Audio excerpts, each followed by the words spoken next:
વ્યસન મુક્તિ માટે એક વ્યક્તિ લડતો હોય કે હજારો લોકો લડતા હોય, જ્યાં જ્યાં વ્યસન મુક્તિની વાત આવે ત્યાં હું તમારી જોડે છું. સાહેબ, જે લોકો ફરિયાદી હતા એના જ આરોપી બનાયા.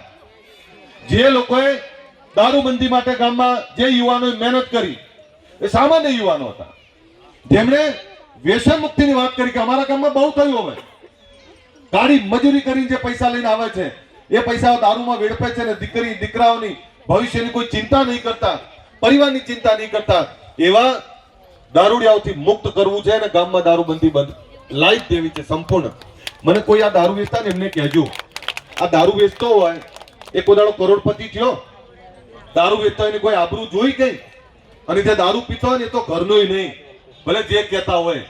અને આપણા સમાજમાં તો શું થયું, હું દારૂ પીતો હોઉં ને અને હું ગામમાં સમાજમાં એવું કહેવા જઉં પાછો કે જો દારૂ ના પીતા.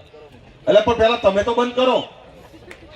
એક મહારાજ જોડે કેટલાક લોકો ગયા, પેલી ગોળ વાળી વાત ખબર છે ને?